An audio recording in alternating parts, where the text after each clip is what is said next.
जय श्री श्री गुरु गौरांग गंधार विग्रिधारी श्री राधा गोविंद गोपीनाथ जय विष्णुपादष्टोत्तर शत श्री श्रीमद भक्ति जीवनाचार्य गोस्वामी गुरु महाराज की जय। नित्य लीला प्रविष्टं विष्णुपाद भक्ति कमल मधुसूदन गोस्वामी श्री परम गुरु महाराज की जय। जय श्रीला भक्ति सिद्धांत सरस्वती गोस्वामी ठाकुर प्रभुपाद की जय।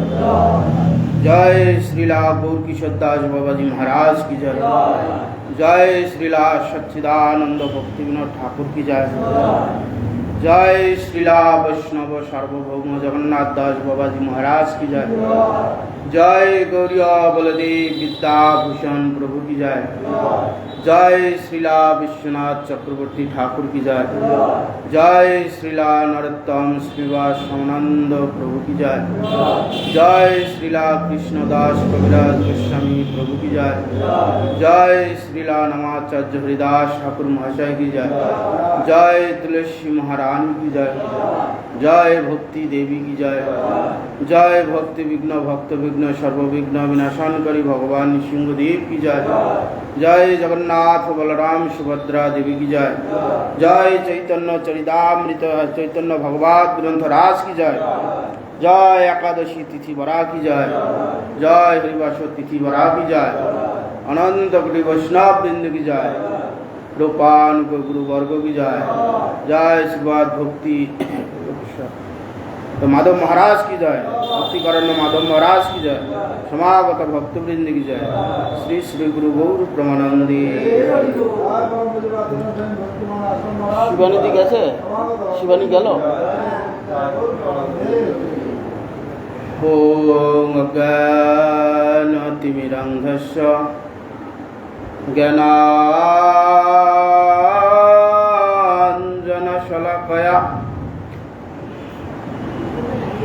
चक्षुरुन्मीलितं येन तस्मै श्री गुरुवे नमः।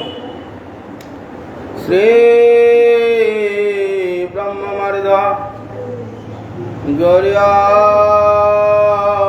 सरस्वती नमस्तुते। श्री गुरु गौर गंधर्व गोविंद श्री भक्ति जीविने आचार्य जय विचर्याय प्रचार्याय तमनुदे कृतज्ञाय रसज्ञाय नीतिज्ञाय नमस्तुते। सत्तमा शिववत्तमा मानदत्तमा वाग्मिने शांत दंत खंत मंताय नमो नमो। सत्यव्रताय शांतन्न सौजन्य सर्वभूतये श्रीमते भक्ति जीवनाचार्याय गुरुदेवाय नमो। नमो श्रीकलब्धाय जगन्नाथाय सुताय च सविताय सपुत्राय सकलत्राय नमो महावदन्नाय कृष्ण प्रेम प्रदायते कृष्णाय कृष्ण चैतन्य नमने गौरतिष्य नमः। पंचतत्त्वात्मकं कृष्णं भक्तरूपं स्वरूपकं भक्ताय अवतरं भक्तक्षं नमामि भक्तशक्तितमं। नद्बिन्दाय तुलसीदेव्यै प्रियाय केशवस्य च विष्णो भक्ति प्रदिदेवी सत्यवतये नमो नमः। नमस्ते नरसिंहाय प्रह्लाददायिने हिरण्यकशिपुर्वक्षशिला टङ्कनखालय शुक्लाम्बरं धरं विष्णुं शशिवर्णं चतुर्भुजं प्रसन्नवदनं ध्यायेत् सर्वविघ्नोपशान्तये नारायणं नमस्कृतं नरं चैव नरोत्तमं देवीं सरस्वतीं व्यासं ततो जयमुदीरयेत् मुखं करोति वाचालं पङ्गुं लङ्घयति गिरिं यत्कृपास्तमहं वन्दे श्रीगुरुं दीनतारिणं। हरे कृष्ण कृष्ण कृष्ण हरे हरे हरे राम राम राम हरे हरे। फाँका हो गया वो लोग चले गए।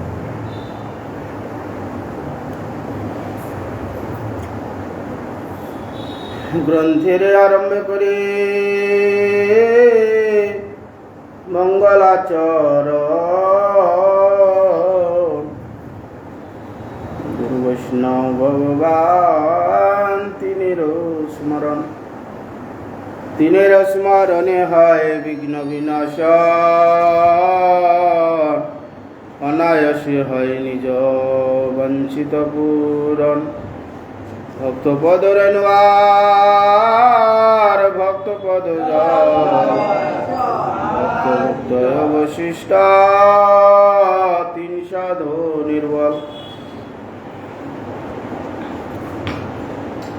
मेलाटा काके पढ़ाबो? अच्छा,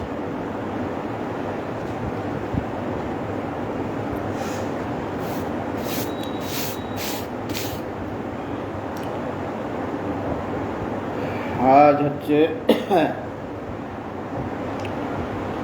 एकादशी तिथि हरिवासर तिथि पांडवा निर्जला एकादशी तिथि 12 मासे 13টা 12 मासे 24টা एकादशी হয়। তার মধ্যে বিশেষ বিশেষ কয়েকটা একাদশী বড় একাদশী বলা হয়। তার মধ্যে হচ্ছে শয়ন একাদশী, পার্শ্ব একাদশী, উত্থান একাদশী, ভৈমী একাদশী। এই চারটা হচ্ছে বড় একাদশী। তারপরে এটা পাণ্ডবা নির্জলা একাদশী, এটাও বড় করে দিয়েছেন। চারটা হচ্ছে সবচেয়ে বড় একাদশী। মাঘ মাসে হয় ভৈমী একাদশী, খুব পূর্ণবান। আর একাদশী সমস্ত দেবতাগণ রাত্রি নিদ্রা যায়। একাদশীর দিনে দেবতাগণ সমস্ত ঘুম থেকে ওঠেন, সেই জন্য সেটা একটা পর আমরা পাশ ফিরি, সমস্ত দেবতাগণও পাশ ফিরি, সেই জন্য পার্শ্ব একাদশী। আর হচ্ছে আষাঢ় মাসে এই রথযাত্রার পরে যে একাদশী, উল্টো রথের পরের যে একাদশীটা শয়ন একাদশী, সমস্ত দেবতাগণ শয়নে যাবেন। দুইটা অয়ন আছে, উত্তরায়ণ দক্ষিণায়ন।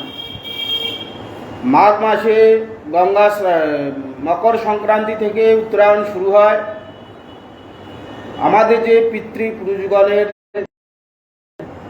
এখন পিতৃপুরুষগণের দিন চলছে, 12 ঘন্টা জেগে থাকি, 12 ঘন্টা নিদ্রিত হই।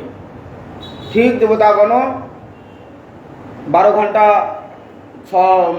12 ঘন্টা নিদ্রিত থাকে, 12 ঘন্টা জেগে থাকে।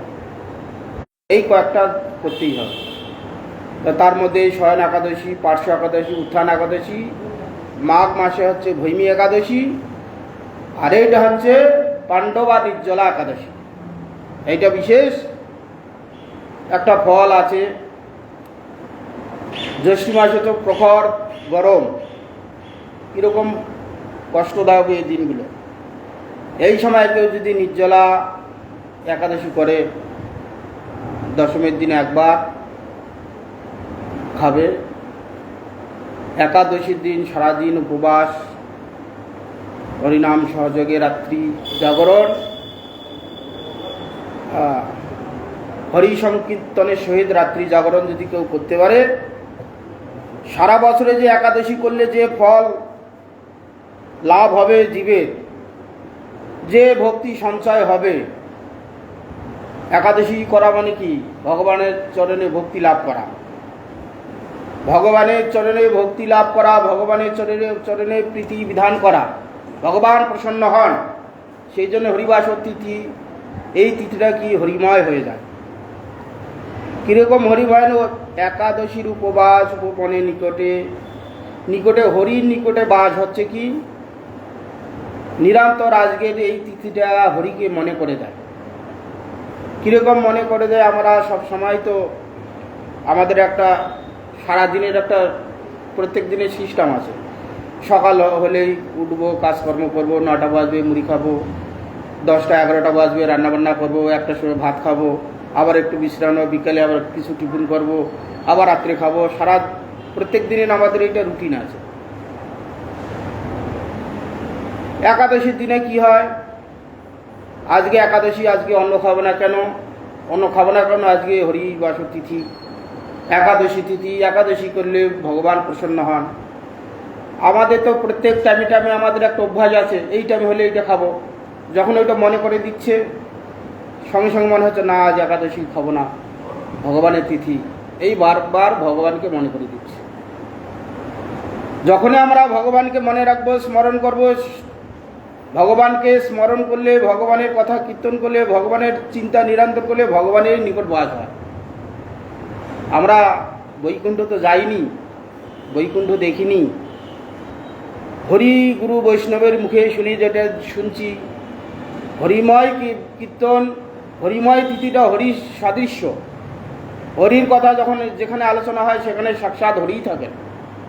যেমন আমাদের প্রভুপাদ বিভিন্ন জায়গায় প্রচারে বলেছেন, একাদশী তিথি, মাধব তিথি, এই নাট্যমন্দির, শ্রবণ সদন, যেখানে যেখানে হরিকথা নিরন্তর আলোচনা হয় বৈকুণ্ঠ বলা হয়।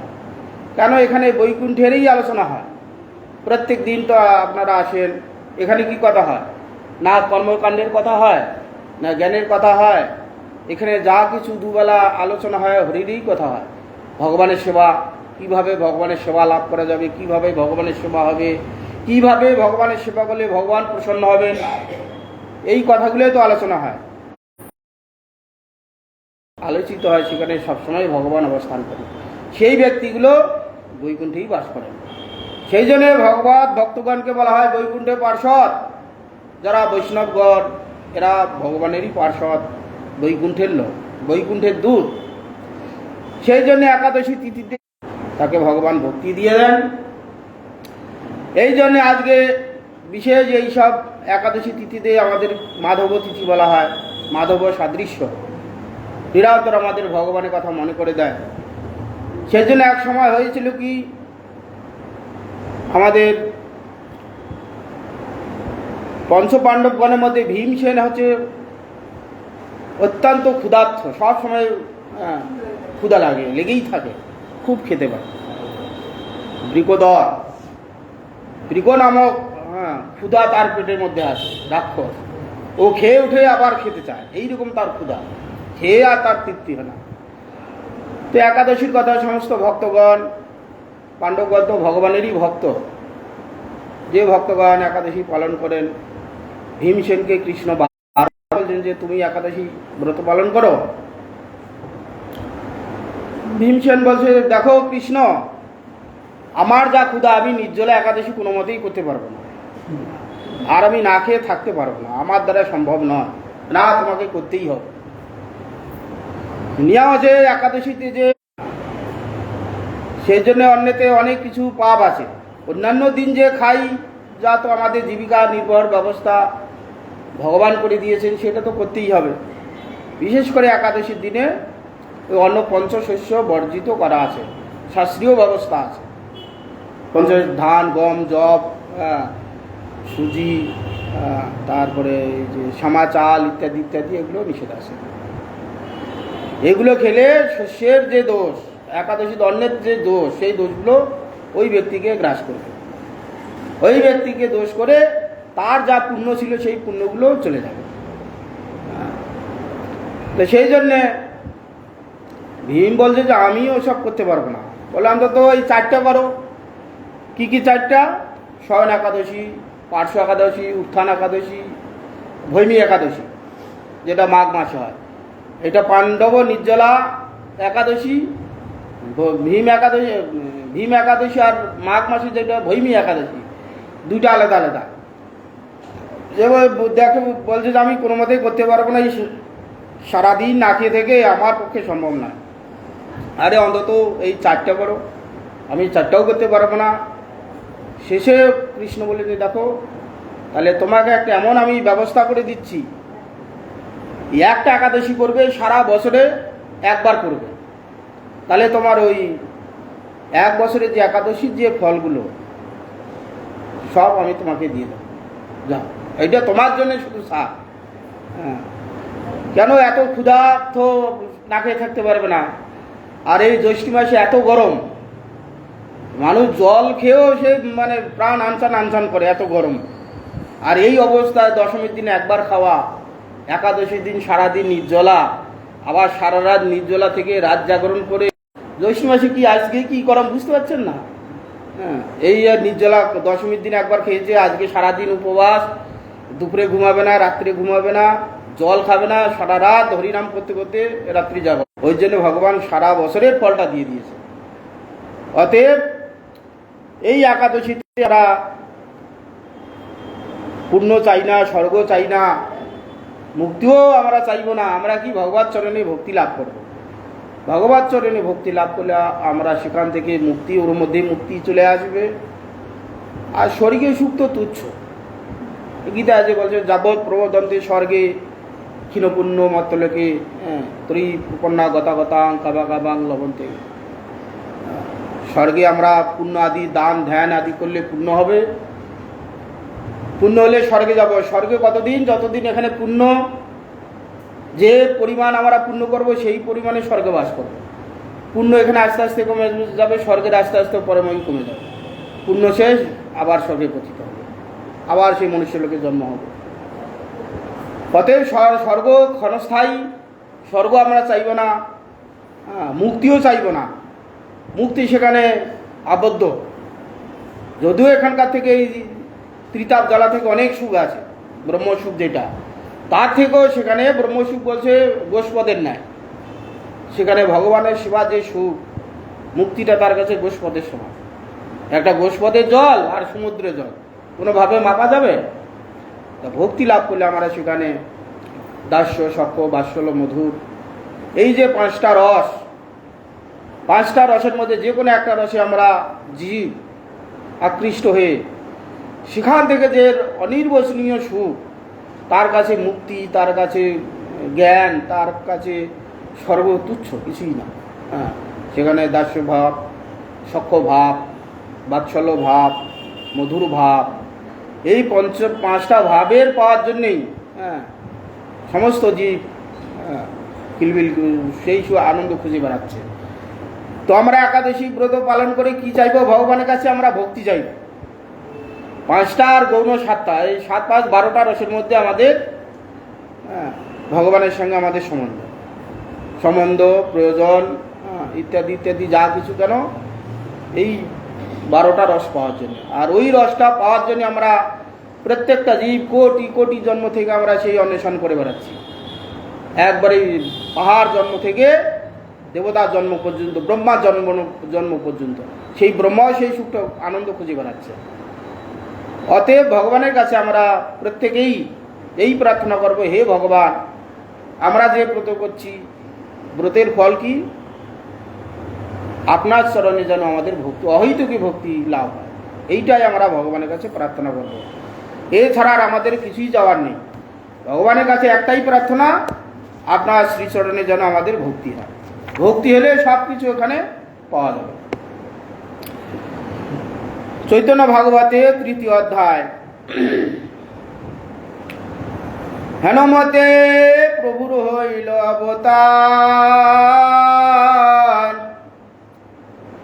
আগে হরি সংকীর্তন করিয়া প্রচার, চতুর্দিকে ধাইল গ্রহণ দেখিয়া। গঙ্গা স্নানে হরি বলি যায়ন ধাইয়া, যার মুখে জন্মেও না বলে হরি নাম, সেও হরি বলি ধায় করি গঙ্গা স্নান। এর আগে কিছুদিন আগেই মহাপ্রভুর জন্মের কথা আলোচনা হয়েছিল। এর পূর্বে এই তৃতীয় অধ্যায় হয়েছিল বা দ্বিতীয় অধ্যায় হয়েছিল বা তৃতীয় অধ্যায়, মহাপ্রভু অবতার কিভাবে হলেন, কি কারণে হলেন, সেটা বর্ণনা করেছে। হেন প্রভু অবতার হইলেন অবতার, আগে হরি সংকীর্তন করিয়া প্রচার। মহাপ্রভু যখন অবতীর্ণ হলেন, কি করলেন? হরিনাম সংকীর্তনকে অগ্রে করে তিনি অবতীর্ণ হয়েছেন। কেন তিনি হরিনাম প্রচার করবেন? কলিযুগে ধর্ম হচ্ছে হরি সংকীর্তন। প্রত্যেক কলিতেই আসে। চার যুগের চার হচ্ছে যুগাবতার, যুগ ধর্ম। সত্যতে যেমন সত্য যুগের তারক ব্রহ্ম নাম ছিল নারায়ণ পরাবেদা, নারায়ণ পরাক্ষরা, নারায়ণ পরামুক্তি, নারায়ণ পরাগতি। এই সত্য যুগের মহামন্ত্র ছিল। এই সত্য যুগে যারা জন্ম হবেন তারা এই নাম করে তারা মুক্তি লাভ করবেন, ভক্তি লাভ করবেন। এইটা ছিল সত্য যুগের। ত্রেতা যুগের হরিনাম সংকীর্তন ছিল যুগ ধর্ম। রাম নারায়ণ অনন্ত মুকুন্দ কৃষ্ণ কেশব হরে বৈকুণ্ঠ বামন। সত্য ত্রেতা যুগের এই যুগ ধর্ম হরিনাম সংকীর্তন ছিল। রাম নারায়ণ অনন্ত মুকুন্দ কৃষ্ণ কেশব হরে বৈকুণ্ঠ বামন। হ্যাঁ, ওটা ত্রেতা যুগের তারক ব্রহ্ম নাম। দাপুর যুগের তারক ব্রহ্ম নাম হচ্ছে হরে মুরারে মধুকৈট ভারে গোপাল গোবিন্দ মুকুন্দ সৌরে যজ্ঞেশ্বর নারায়ণ কৃষ্ণ বিষ্ণু জগদীশ মারাক্ষক। এই হচ্ছে দাপুর যুগের হরিনাম সংকীর্তন। কলিযুগে হরিনাম সংকীর্তন হরে কৃষ্ণ কৃষ্ণ কৃষ্ণ হরে হরে, হরে রাম রাম রাম হরে হরে। বিভিন্ন শাস্ত্রে বর্ণনা আছে হরিনামের প্রচারের যে ব্যবস্থাটা, শাস্ত্র যে বৃহৎ নারদীয় পুরাণে এই কথা উল্লেখ আছে। কলিযুগে হরিনাম ছাড়া জীবের গতি নেই, গতি নেই, গতি নেই। অন্যান্য যুগে যেমন ধ্যান ছিল, ধ্যানের সঙ্গে যুগ ধর্ম যে নাম সংকীর্তন ছিল, নারায়ণ পরাবদা, নারায়ণ পরাক্ষরা, এটা ছিল। ধ্যান ছিল, ধ্যানের সঙ্গে এই নাম ছিল। দাপর সত্য যজ্ঞ যজ্ঞ করবে, তার সঙ্গে হরিনাম সঙ্গে তারক ব্রহ্ম নাম কি ছিল? রাম নারায়ণ অনন্ত মুকুন্দ কৃষ্ণ কেশব হরে বৈকুণ্ঠ বামন।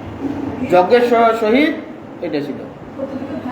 হ্যাঁ, ধ্যানের সঙ্গে যুগ ধর্ম যে নাম সংকীর্তন ওইটা ছিল নারায়ণ নাম। ত্রেতাতে যজ্ঞ ছিল, যজ্ঞের সহিত এই ছিল রাম নারায়ণ অনন্ত মুকুন্দ কৃষ্ণ কেশব হরে বৈকুণ্ঠ বামন। এই যজ্ঞ করতে করতে এই নাম সংকীর্তন করতে হবে। তখন যদি যজ্ঞের কোনো বৈকুণ্ঠ দোষ হতো, তাহলে এই রাম নারায়ণ অনন্ত মুকুন্দ কৃষ্ণ কেশব হরে বৈকুণ্ঠ নাম করলে যজ্ঞের যে বৈকুণ্ঠ দোষ, বস্তু দোষ, মন্ত্র উচ্চারণের দোষ, যে যজমান তার কিছু শারীরিক দোষ, মানসিক দোষ, সূচি অসুচি কিছু থাকলে এই নাম করলে সেই দোষ বৈকুণ্ঠ দোষ হয়ে সেই নামের দ্বারা, সেই যজ্ঞের দ্বারা তারা ভগবত প্রাপ্তি হয়ে যেত। এবং ধ্যান সত্য যুগে ধ্যান করতে করতে তার মানসিক কিছু চঞ্চলতা, ধ্যান চিন্তা, ভগবানের কথা চিন্তা করতে অন্য মনস্ক হইলে যে দোষ হয়, সেই দোষগুলো তার সহিত ওই তারক ব্রহ্ম নাম করতে সেই দোষগুলো কেটে যেত। দাপরে যেমন অর্চনের ব্যবস্থা ছিল, অর্চন করতে করতে সেখানে অর্চনে যে ব্যবস্থা আছে, হ্যাঁ, সেখানে নৈবেদ্য দিতে হবে, ভগবানের পূজা করতে হবে, পুষ্প চয়ন করতে হবে, চন্দন বাটতে হবে, ভগবানের পূজা করতে হবে। করতে গিয়ে যে পূজক তার বিভিন্ন রকম শারীরিক মানসিক বিভিন্ন রকম দোষ আসতে পারে। পূজা করতে করতে অন্যমনস্ক হলো, বস্তুর মধ্যে ফুলের মধ্যে কোনো কীট থাকলো, কীটযুক্ত ফুল পূজা হবে না। নৈবেদ্যের মধ্যে কোনো অশুচি অবস্থা পড়ে গেছে, সেই নৈবেদ্য পূজা লাগবে না। মন্ত্র উচ্চারণ করতে করতে মন্ত্র উচ্চারণ ভুল হয়ে গেল, সেটা দোষ হয়ে গেল। সেই সব সাধন করলে সেই সাধনের দ্বারা তার ভগবত প্রাপ্তি হবে না বা মুক্ত হবে না। সেই জন্য তার সহিত এই তারক ব্রহ্ম যে নাম কি ছিল, নারায়ণ হরে মুরারে মধু কৈট পারে, এই নাম করলে এই দুযুগগুলো কেটে যেত। কলিযুগে ছিল হরিনাম মহামন্ত্রে। এই কলিযুগে জীবের ধ্যান নষ্ট হয়ে গেছে, যজ্ঞ নষ্ট হয়ে গেছে, অর্চন নষ্ট হয়ে গেছে। এগুলো কি হয়েছে, মানুষের চিত্তবৃত্তি এত ক্ষিপ্ত হয়ে গেছে, চঞ্চল হয়ে গেছে। হ্যাঁ, বস্তুর গুণগুলো আছে কিন্তু সেই যোগ্য ব্যক্তি নেই। আমরা ধ্যান করতে বসবো কি, 5-10 মিনিট আহ্নিক করতে বসে কতবার মন এদিক ওদিক ছুটে যায়, আমরা নিজেরাই বুঝতে পারি। হ্যাঁ, 10 মিনিট 15 মিনিট আহ্নিক করতে লাগে, তার মধ্যে মন কোথায় হিল্লি দিল্লি ঘুরে বেড়াচ্ছে। আহ্নিক করে যাচ্ছি, মন্ত্র উচ্চারণ করে যাচ্ছি, কর জপে যাচ্ছি। যে ব্যক্তিটা রোগগ্রস্ত, যে ব্যক্তিটা চিন্তা করবে, সেই ব্যক্তি ঘুরতে গেছে। আমাদের যত কিছু এখানে যা কিছু করে আমাদের মনটা হচ্ছে আমার রুগী।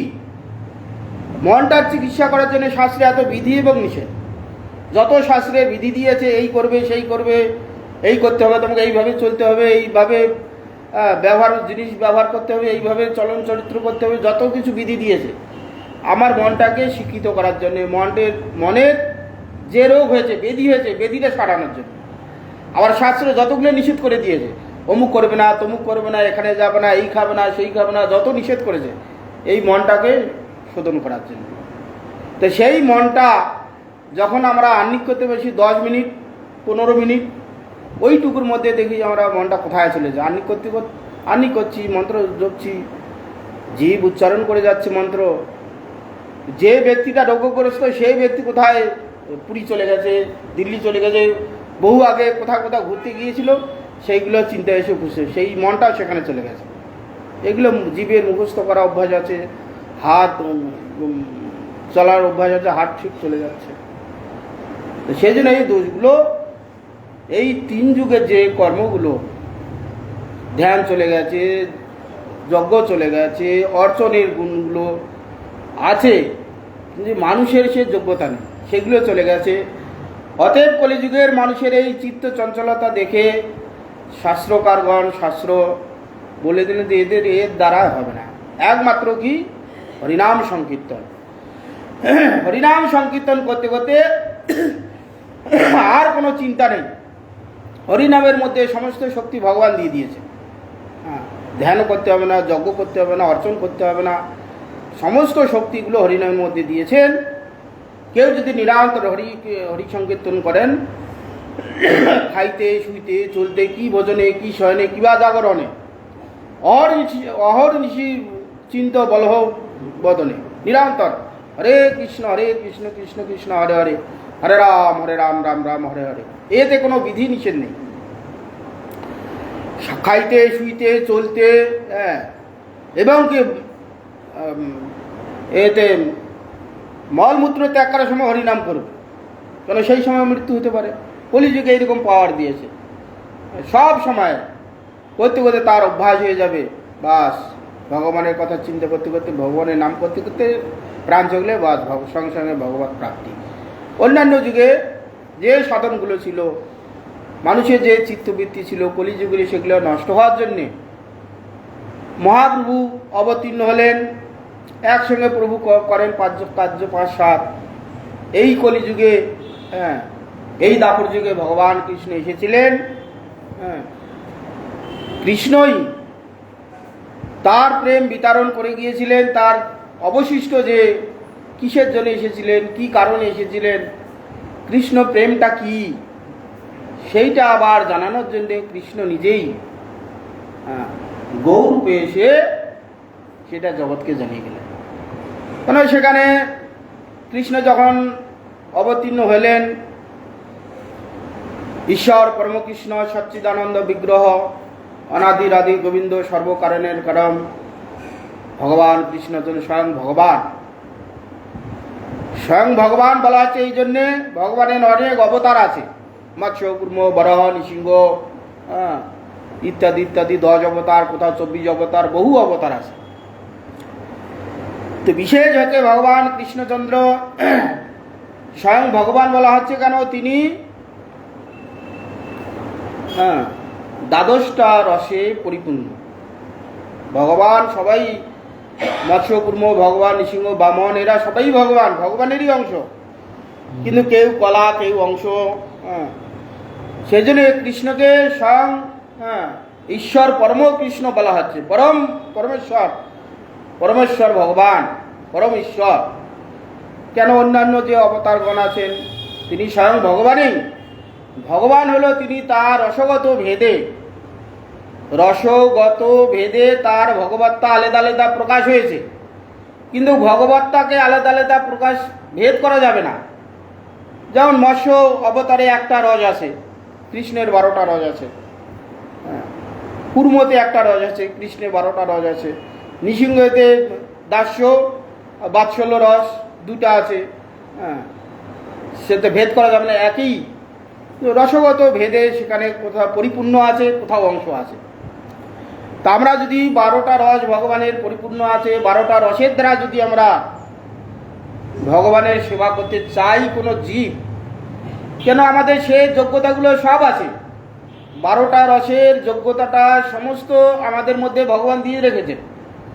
কোনো জীব যদি মনে করে আমরা 12টা রসের দ্বারা ভগবানের সেবা করতে চাই, তাহলে কার আরাধনা করতে হবে? ঈশ্বর পরম কৃষ্ণ সচ্চিদানন্দ বিগ্রহ অনাদির আদি গোবিন্দ সর্বকারণের কারণ। যদি আমরা 12টা রসের দ্বারা ভগবানের সেবা করতে চাই, আমাদের সে যোগ্যতা আছে। কেউ যদি বলে আমার অতগুলো রসের দ্বারা সেবা করার দরকার নেই, আমি একটা রসের দ্বারা সেবা করতে চাই, কৃষ্ণেরও সেবা করতে পারবে, মৎস্যের করতে পারবে, কুর্মের করতে পারবে, বরাহের করতে পারবে, নৃসিংহের করতে পারবে, রামের করতে পারবে।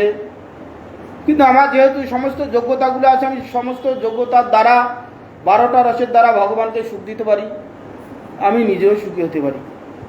তখন সেখানে বলা আছে তাহলে কৃষ্ণ ভগবান তার রস, তার সেবা করতে হবে, করলে সে সমস্ত দিতে পারবে। রামচন্দ্র 11টা রস পরিপূর্ণ আছে, 12টা রসেই পরিপূর্ণ আছে। সেখানে আবার দেখা যাচ্ছে রামচন্দ্রের সেখানে ঐশ্বর্যযুক্ত প্রেম, সমস্ত প্রেমগুলো ঐশ্বর্যযুক্ত। ভগবান কৃষ্ণচন্দ্রের মাধুর্যযুক্ত, ভগবান রামচন্দ্রের ঐশ্বর্যযুক্ত। এখানে কৃষ্ণের সখাগণ সঙ্গে খেলা করছেন, কাঁধে চড়ায় করে ক্রীড়ারণ, তুমি কোন বড় লোক, তুমি আমি সব। সখাগণের সঙ্গে খেলছে, খেলতে খেলতে কৃষ্ণ হেরে গেছে। কৃষ্ণকে বলছে শ্রীদাম সুদাম সুবলাদি সখাগণ বলছে, এই কৃষ্ণ তুমি হেরে গেছো, আমাকে কাঁধে নাও। কৃষ্ণ বলছে ঠিক আছে, হেরে যখন গেছি তাহলে কাঁধে ওঠো। কৃষ্ণের কাঁধে ওঠে, তখন কৃষ্ণ কাঁধে করে নিয়ে যাচ্ছে। সেখানে ঐশ্বর্য নাই, মাধুর্যযুক্ত রস। আমরা যেমন কোনো বন্ধুর সঙ্গে মেলামেশা করতে করতে বন্ধুকে গালাগালি দিই, তুই তাকারি করি, মারপিটও করি, আবার মিলিত হয়ে যাই। যেখানে কোনো বন্ধু আছে, ধনাঢ্য কোনো ব্যক্তির সঙ্গে বন্ধুত্ব আছে, সেখানে কি হয়? বন্ধুত্ব আছে। সেখানে এই যে ছোটবেলার বন্ধুর সময় তুই তাগারি করা, তাকে মারপিট করা, তার সঙ্গে গুতাগুতি করা, সে করতে পারা যায়? বন্ধুত্ব আছে, কিন্তু তার সঙ্গে সম্ভ্রমটা আছে, এই বড় লোকের ছেলে, এর সঙ্গে যদি আমরা এরকম করি তাহলে বন্ধুত্ব নষ্ট হয়। সবসময় একটা স্পর্ধা আছে বন্ধুত্বের মধ্যে, একটা কি ওটা একটা ঐশ্বর্যরূপ একটা পর্দা সবসময় কাজ করছে। ঠিক তদ্রূপ ভগবান রামচন্দ্রের ঐশ্বর্যযুক্ত একটা পর্দা সবসময় কাজ করে। বন্ধুত্ব আছে, রামচন্দ্র বন্ধু ছিল, তার মা ছিল, তার স্ত্রী ছিল, সব ছিল, রস ছিল, শঙ্করস ছিল। সেখানে সে যখনই সে তার সঙ্গে ক্রীড়া করতে যাচ্ছে, হেরে যাচ্ছে, রামচন্দ্রের কাঁধে কেউ ওঠার সাহস পাচ্ছে না। না বাবা, এ রাজার ছেলে, কৃষ্ণরা নন্দ মহারাজের ছেলে ছিল। কৃষ্ণ তুমি হেরে গেছো, আমাকে কাঁধে না। কৃষ্ণ যখন কাঁধে নিয়ে ছুটছে,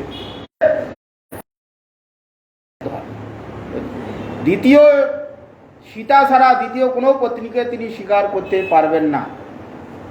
কেন রাষ্ট্রীয় যজ্ঞ যখন প্রত্যেকবার করতেন রামচন্দ্র, হ্যাঁ, গৃহস্থ লোকের পতি পত্নী ছাড়া যজ্ঞ সমাপন হবে না।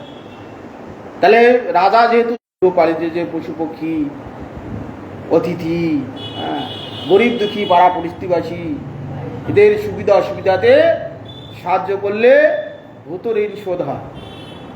কেন আমি যখন ছোট থাকি ছুটাছুটি করছি, আমার চলন চরিত্র দেখে পাড়া প্রতিবেশী তারা আমাকে রক্ষা করে। গাড়ি আসছে ছুটে যাচ্ছি, কেউ দেখলে তাকে টেনে নিয়ে এসে রক্ষা করবে।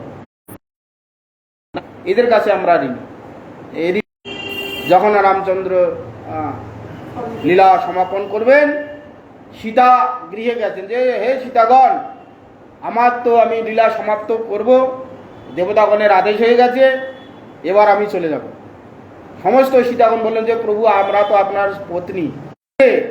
মহাপ্রভু যে প্রেম, কৃষ্ণ যে প্রেম দিতে এসেছিলেন, হ্যাঁ, এই প্রেমটা দেওয়ার জন্যে মহাপ্রভু সেই কৃষ্ণ সময় যে কৃষ্ণ প্রেম বিতরণ করেছিলেন সেটা সবাই নিতে পারেন।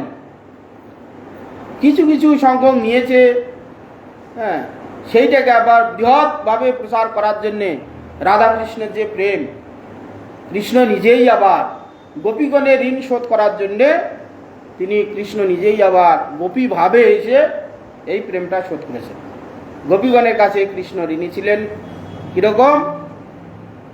কৃষ্ণকে প্রতিরূপে পাওয়ার জন্যে তারা ঘর সংসার স্বামী পুত্র সব ছেড়ে চলে এসেছেন রাসে। রাত যখন সমাপ্ত হয়ে গেল, কৃষ্ণ বললেন যে যাও তোমরা নিজ নিজ গৃহে যাও। গোপীগণ বললেন আমাদের প্রতি আমাদের আটক করেছিল, আমরা পুলোটা হয়ে গেছি, হ্যাঁ, পরপুরুষের কাছে চলে এসেছি, আমাদের আর স্বামীরা নেবে না, তাহলে আমরা যাবো কি করতে? বলে যাও, আমার কৃপাতে সমস্ত তোমাদের আদর করে নেবে। তো তখন কৃষ্ণ বলছে দেখো, আমাকে পাওয়ার জন্য সমাজ ধর্ম, যত কিছু সমাজ ধর্ম আছে এখানে স্ত্রীগণের, সমস্ত কিছু পরিত্যাগ করে শুধু আমার ভজনা করছে, আর আমি কি সম্পূর্ণভাবে এদের ভজনা করতে পারছি না? কি আমাকে বহু ভক্ত ভজন করছে, আমি তো একটাই ব্যক্তি, সবাই আমাকে সব কিছু ছেড়ে দিয়ে আমার আরাধনা করছে, আমি তো সবার আরাধনা করতে হাজার হাজার কোটি কোটি ভক্ত, কার কাছে? সবার কাছে স্বজন সমাজ সব কিছু পরিত্যাগ করে শুধু ভগবানের জন্যই আত্মসমর্পণ করে দিয়েছে। পিতামাতা ছেড়েছে, আত্মীয় স্বজন ছেড়েছে, কেউ স্ত্রী ছেড়েছে, পুত্রগণকে ছেড়েছে, সব কিছু ছেড়ে দিয়ে কি করছে? ভগবান ঋণী আছে। কিসের জন্যে? কৃষ্ণ ভক্তি লাভ করার জন্যে, কৃষ্ণকে পাওয়ার জন্যে। এর মধ্যে কেউ সখ্য ভাব আছে, বাৎসল্য ভাব আছে, মধুর রস আছে, কিছু না কিছু একটা পাওয়ার জন্য তারা ঘর সংসার স্ত্রী পুত্র মা বাবা সবকে ধরে রেখেছে। সমস্ত গোপীগণকে, কৃষ্ণের যে 16,108 স্ত্রী আছে তাদের ধরে রেখেছেন, সমস্ত ভক্তগণকে ধরে রেখেছেন, তাদের কৃষ্ণ সবার কাছে ঋণী আছে। এই গোপীগণের ঋণ শোধ করার জন্যে কৃষ্ণই আবার ভক্তরূপে গোপী ভাগ, গোপীগণ যে গোপী গীত নামক যে 10ম অধ্যায় আছে, গোপীগণ কৃষ্ণ যখন বিরহ হলেন, কৃষ্ণ অন্তর্ধান হয়ে গেলেন, তখন গোপীগণ গীত গেয়েছেন, গান গেয়েছেন, কেঁদে কেঁদে গান গেয়েছেন, সেটা হচ্ছে গোপী গীত। কৃষ্ণকে খুঁজেছেন। এই গোপীগণের ঋণ শোধ করার জন্য, যেদের তো ঋণ আমি শোধ করতে পারিনি, এদের ঋণ শোধ করার জন্য তিনি ভক্তভাবে এসে, যে ভক্তভাবে যে আনন্দ আমার থেকে যে পায়, এরা স্ত্রী পুত্র সব কিছু ছেড়ে দিয়ে আমার চরণে আত্মসমর্পণ করছে, তাহলে আমার মধ্যে কি আছে? এই রসটা আস্বাদন করার জন্য মহাপ্রভু এই কলিযুগে, যেহেতু এই তারপরে ভগবান কৃষ্ণচন্দ্র এসেছিলেন, ওই জন্য এই কলিতেই গৌর রূপে কৃষ্ণচন্দ্র গৌর রূপে এসে সেই কৃষ্ণের প্রেমটা জগতে বিতরণ করেছে। কৃষ্ণ কে বস্তু, তার মাহাত্ম্য কতটা, স্বয়ং ভগবান কৃষ্ণচন্দ্র ব্রহ্মার একদিনে একবার আসেন। অন্যান্য অবতার যুগ অবতারগণ প্রত্যেক যুগে যুগে ক্ষীরোদাবদিশায়ী মহাবিষ্ণু সেখানে যুগ ধর্ম স্থাপন করার জন্যে, পালন করার জন্য এখানে মৎস্য কুর্ম বরাহ নৃসিংহ রূপে আসেন। ভগবান কৃষ্ণচন্দ্র ব্রহ্মার একদিনে একবার। সময়টা কতটা, সময়টা দেখলে বুঝতে পারবেন কতদিন পর কৃষ্ণচন্দ্র আসেন। আমাদের এরকম কলিযুগের বাস 4,32,000 বছর, তার ডবল হচ্ছে দাপর, তার ডবল ত্রেধা, তার ডবল হচ্ছে সত্যযুগ। 43 লক্ষ কত হচ্ছে 20,000 বছর হচ্ছে একটা চতুর্যুগ। 4টে যুগের বয়স 43,000, 20,000 বছর একটা 4টে যুগের, সত্য, ত্রেধা, দাপর, কলি। এই 4টে যুগের বয়স 43,20,000 বছর।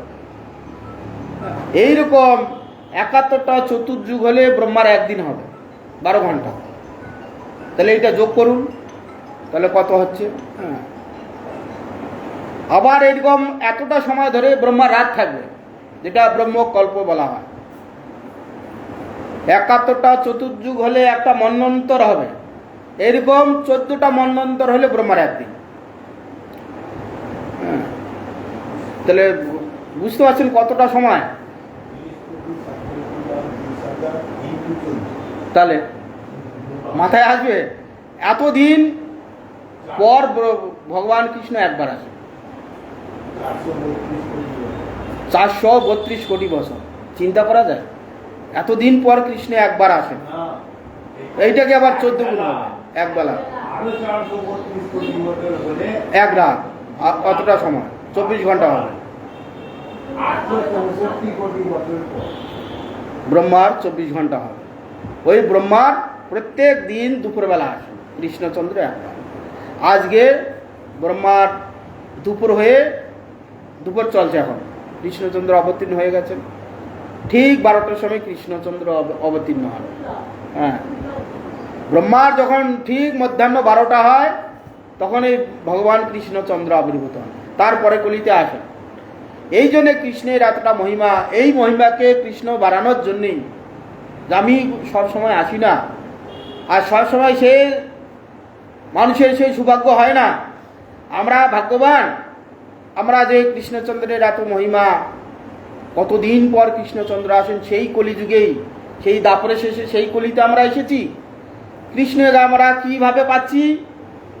কেউ যদি মনে করি আমি কৃষ্ণকে প্রতিরূপে ভজন করব, প্রতিরূপে ভজন করতে পারছি, আমরা পেয়ে যাব। কেউ যদি মনে করে আমরা পুত্ররূপে কৃষ্ণকে ভালোবাসতে চাই, ভগবান তার কাছে পুত্র হয়ে যাচ্ছে। কেউ যদি মনে করে আমি কৃষ্ণকে সখা রূপে ভালোবাসি, কৃষ্ণ তার কাছে সখা হয়ে যাচ্ছেন। কেউ যদি মনে কৃষ্ণকে আমরা প্রভু, আমি তার দাস ভৃত্য, আমি এইভাবে ভগবানকে দেখতে চাই, সেইভাবেই সে পাচ্ছে। এর পর যে যুগগুলো আসবে, যুগ অবতারগণ আসবে, যুগ ধর্ম আসবে, তখন কৃষ্ণকে প্রতিরূপে ভাবা, কৃষ্ণকে পুত্ররূপে ভাবা জীবের সাহস হবে। ভগবান একটাই ভাব থাকবে, দাস্য ভাব। ভগবান প্রভু, আমরা তার দাস, এই পর্যন্ত থাকবে। এইটা 12 মাস থাকবে। কৃষ্ণকে পুত্র বানানো স্বয়ং ভগবান, আরে ভগবানকে পুত্রকে বানানো, ভগবান তো সবার পিতা। জগতের পিতা কৃষ্ণ, জেনা ভজে বাপ, পিতৃদ্রোহী পাতকীর জন্ম জন্মতা। জগতের পিতা, সমস্ত জগতের পিতা, প্রত্যেক পিতাই হচ্ছে কৃষ্ণের শক্তিতে সেই পিতা লাভ হয়। পিতার পিতৃত্বটা হচ্ছে ভগবান। এটা কেউ মানুক চায় না মানুক।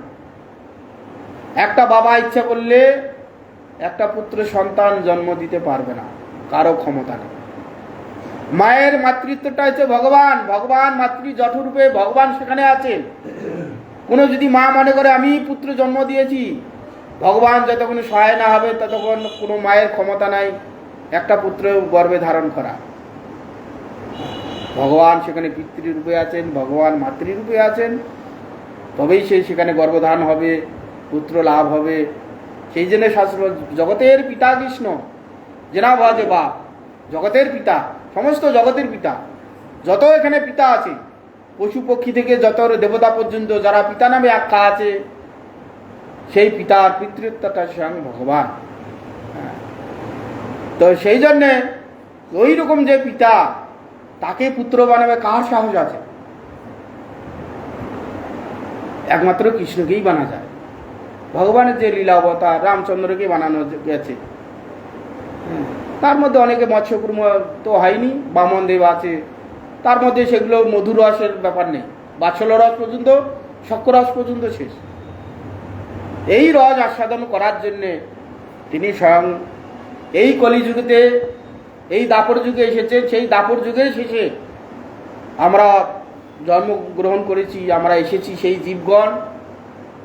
সেই জন্য আমরা এই কলিযুগে যেহেতু জন্ম হয়েছি, আমরা মহাভাগ্যবান। তারপরে মহাপ্রভুর কাছাকাছি, এখনো আমরা মহাপ্রভুর কাছাকাছি আছি। 500 বছর মাত্র হয়েছে, এখনো মহাপ্রভুর কথা শুনতে পাচ্ছি। মহাপ্রভু যে পার্ষদগণ এসেছেন আমাদের জন্য, এখনো দাঁড়ে দাঁড়িয়ে ঘুরে বেড়াচ্ছেন। যেচে যেচে গিয়ে আমাদের সাধু সন্তগণ প্রচার করে, আরে তোমরা মূর্খ জীব, সংসার ভূমিতে শুধু কষ্ট পাচ্ছ, তোমরা হরি আরাধনা করো, হরি ভজন করো। প্রত্যেক গৃহে গৃহে দাঁড়ে দাঁড়িয়ে এখনো সাধু সন্তগণ যেচে যেচে গিয়ে ধর্মসভা করে, উপদেশ দিয়ে এখনো জীবগণকে কৃপা করছে। এই কলি আর কিছুদিন পর হয়তো আরও কমে যাবে। এই কলি যুগটা মোটামুটি চলবে, কম বেশি কম বেশি। এরপরে কলি থেকে আর পাবো না। গতানুগতিক যেমন যুগের হাওয়া চলছে, সেই যুগে ভগবান কৃষ্ণকে আমরা জানতে পারবো কীরকম। ওই যেমন মৎস্য কুর্ম বরাহ এইরকম অবতার আমরা জানি। এখন যেভাবে কৃষ্ণকে আমরা জানছি, কৃষ্ণের মহিমা শ্রবণ করছি, ভজন করার আগ্রহ পাচ্ছি, আমরা সেই উৎসাহ পাচ্ছি। এখানকার তো পুত্রগণ মরণশীল, জন্ম হয় আবার পুত্র মা বাবাকে ছেড়ে মরে যায়। ভগবানকে যে পুত্র বানাবে, ভগবান মরবে কোনো দিন? ভগবানের নিত্য পুত্র হয়ে গেল ভগবান, ভগবানের নিত্য পিতামাতা হয়ে গেল। এই সুযোগটা অন্য যুগে আর কোথায় পাবে? এই যুগেই হবে। সেই জন্য আমরা খুব ভাগ্যবান। ওই জন্য মহাপ্রভু কলির প্রারম্ভে হরি সংকীর্তনকে অগ্রে করে মহাপ্রভু অবতীর্ণ হলেন। এই দিকে গ্রহণেতে প্রচুর পরিমাণ পুণ্যের ব্যবস্থা শাস্ত্রে দিয়েছে।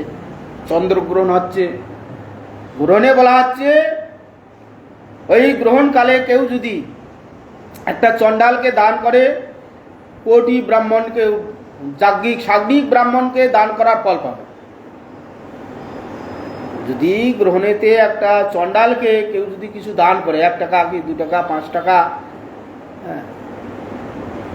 শত শত ব্রাহ্মণকে সাগ্নিক ব্রাহ্মণ, শুদ্ধ ব্রাহ্মণ যাকে বলা হয়, ওইরকম ব্রাহ্মণকে দান করার যে ফল, ওই দান গ্রহণের সময় দান করলে ফল হবে।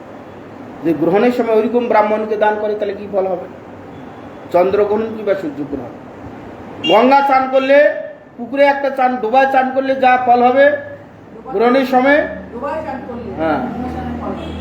গঙ্গা চান করলে অন্য সময় তা ফল হবে। তাহলে গ্রহণের সময় যদি গঙ্গায় চান করে তাহলে কিরকম ফল হবে? সেই জন্য প্রত্যেক মানুষের গ্রহণেতে পুণ্য সঞ্চয় করার পিপাসা আছে। গঙ্গায় সব চলে গেছে, গ্রহণ হচ্ছে, চান করবো, পুণ্য লাভ হবে। সবাই গঙ্গা চান করার সময় পুণ্ডরিকাক্ষ ভগবানের নাম কিছু কিছু করছে, হরি বল হরি বল, হরে কৃষ্ণ, পুণ্ডরিকাক্ষ ইত্যাদি ইত্যাদি নাম করবে। আর সেই জন্য মহাপ্রভু কি করলেন? নামকে অগ্রে, হরিনাম করছে, সেই সময় অবতীর্ণ হয়ে গেলেন। তাহলে নামকে অগ্রে করেই তিনি অবতীর্ণ হলেন, নাম প্রচার করলেন। করে এই জীবের দুর্দশা দেখে আমাদের প্রত্যেকটা জীব আমরা এখানে ত্রিতাপ জ্বালায় দগ্ধীভূত হচ্ছি। কি দেবতাগণ, কি ঋষিগণ, কি মনুষ্যগণ, কি পশুপক্ষীগণ, প্রত্যেকটা জীব আমরা ত্রিতাপ জ্বালায় নিরন্তর দগ্ধীভূত হচ্ছে। আমরা যদি ইতিহাসগুলো পরপর খুঁজে দেখি, ব্রহ্মার মতন ব্যক্তি, ব্রহ্মার মতন ব্যক্তি কীরকম ভ্রমিত হয়ে যাচ্ছে। ইন্দ্র চন্দ্র তো ভাগবতে কত জায়গায় শুনছি। ইন্দ্রের মতন ব্যক্তি গুরুকে অবমাননা করার জন্য তার কি দুর্গতি হলো। সে যে মানস সরোবরে গিয়ে 100 বছর পদ্ম মিনালের মধ্যে গিয়ে বাস করতে হলো, না খেয়ে না দিয়ে। দেবতাগণেরও ওইরকম অবস্থা হয়। মনুষ্যন বড় বড় রাজা, পূর্ববর্তী ইতিহাসে দেখুন বড় বড় রাজাগণ, তাদের কি অবস্থা। আর মনুষ্য পৃথিবীর মনুষ্যগণের তো কোনো কথাই নেই। কে এখানে কি আছে আমরা খুঁজে দেখি। ধনাঢ্য গৃহ সে দুঃখ, ত্রিতাপ জ্বালা পাচ্ছে। যাদের অর্থ নেই তারাও পাচ্ছে, যারা মধ্যবিত্ত তারাও পাচ্ছে। ধন ঐশ্বর্য প্রচুর আছে, পুত্র গণাগণ অবাধ্য হয়ে গেল। মা বাবার কি কষ্ট হয়। টাকা পয়সা প্রচুর আছে, টাকা পয়সা এত আছে, খরচা করতে পারছে না, টাকা পয়সার জোরে পুত্র অবাধ্য হয়ে গেল, কন্যা অবাধ্য হয়ে গেল, মদ মাতাল করে বেড়াচ্ছে, নানা রকম অপকর্ম করে বেড়াচ্ছে, দিনে রাত মানুষই নিন্দা করছে, মা বাবা নিরান্তর তাপ পাচ্ছে। যাদের অর্থ নেই, অর্থ অর্থ করে ভালো খেতে পাচ্ছে না, পড়তে পারছে না, তারা এক কষ্ট পাচ্ছে। ধন অর্থে পুত্র কন্যা সব ঠিকঠাক আছে, কারো মানসিক স্বাস্থ্য ভালো নেই, পুত্র নেই, বিভিন্ন রকম লোক আছে, তারাও দুঃখ পাচ্ছে। এর হাত থেকে উদ্ধার কে দেবে? এর হাত থেকে উদ্ধার হওয়ার উপায় কি? এগুলো দেওয়ার জন্য, এগুলো গৌণ, মুখ্য উদ্দেশ্য মহাপ্রভুর হচ্ছে জীবের হচ্ছে ভগবানেতে প্রেম। হরিনাম সংকীর্তনের দ্বারা কি হবে? ভগবানেতে প্রেম হবে। কি? এই 12টা রসের অন্তর্ভুক্ত হয়ে যাবে। কেউ দাস্য, কেউ সক্য, কেউ বাৎসল্য, মধুর। হরিনামের দ্বারা চিত্ত যখন শুদ্ধি হবে, শুদ্ধ হলে অনর্থ আস্তে আস্তে নিবৃত্তি হলে, হরিনাম করলেই আস্তে আস্তে চিত্ত শুদ্ধি হবে। যদি ঠিকভাবে নিয়মে করে, শুদ্ধভাবে করে, চিত্ত নির্মল হয়ে গেলে তখন স্বাভাবিক তার যে ভাবগুলো আচ্ছাদিত হয়ে আছে মায়ার দ্বারা, আমরা মায়াতে বিভিন্ন পাহাড় জন্ম থেকে ভোগ করে আস্তে আস্তে আমাদের ভাবগুলো আচ্ছাদিত হয়ে গেছে। শুদ্ধ হরিনামের দ্বারা করতে করতে সেই ভাবগুলো যখন চিত্তটা নির্মল হয়ে যাবে, তখন সেই পূর্বের যে আমাদের ভাব, ভগবানের সঙ্গে যে সম্বন্ধে ছিল, সেই সম্বন্ধগুলো আস্তে আস্তে আমাদের ভেসে উঠবে। চিত্ততে সেগুলো ভেসে উঠলে আমার স্বরূপে আমি কি ছিলাম, তখন ভগবানের সঙ্গে কে আমি, আমার স্বরূপ কি, আমার সম্বন্ধ জগতের কার সঙ্গে, কেন বা জগতে এসেছি, তখন এই প্রশ্নগুলো আসবে। প্রশ্নগুলো আসলে আমি ভগবানের দাস, ভগবানের তার সঙ্গে সম্বন্ধ হলে, এই অনর্থগুলো নিবৃত্তি হলে ভগবানেতে প্রেম হবে। প্রেম হয়ে গেলে ভগবানের সঙ্গে, এই 12টা রসের সঙ্গে যুক্ত হয়ে গেলে সেখানে নিত্য আনন্দ লাভ করবে। এর জন্য শাস্ত্রে যত বিধি এবং নিষেধ দিয়েছে। সেই জন্য কলিযুগের লোক চঞ্চল হৃদয়, সাধন ভজন করতে পারবে না। আর কৃষ্ণ প্রেমটা জানানোর জন্যে মহাপ্রভু কি সংকীর্তনকে অগ্রে করে প্রচার করলেন। চতুর্দিকে ধায় লোক গ্রহণ দেখিয়া, গঙ্গা স্নানে হরি বলে যায়ন ধাইয়া।